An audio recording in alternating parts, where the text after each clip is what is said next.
সব মোমবাতি রাখার পাত্র, বিভিন্ন ধরনের মোমবাতি, এগুলো সব মোমবাতি।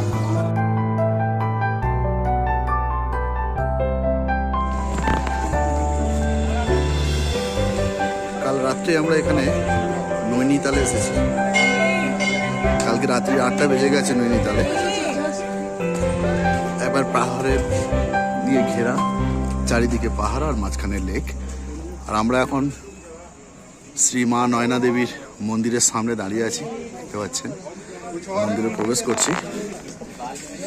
51 পিঠের এক পিঠেই নয়না দেবী, দেবী সতীর নয়ন পড়েছিল এখানে, সেই থেকেই এখানকার নাম হচ্ছে নয়না দেবী।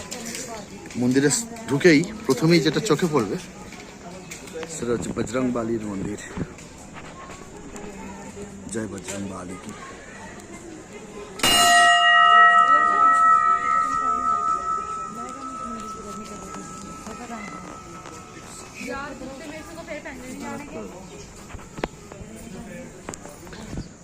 এটাই মন্দির, তো মূল মন্দির।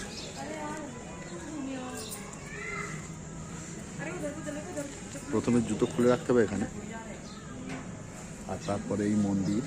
আগে ঘুরে একবার দেখে নি, তারপরে জুতো খুলছি।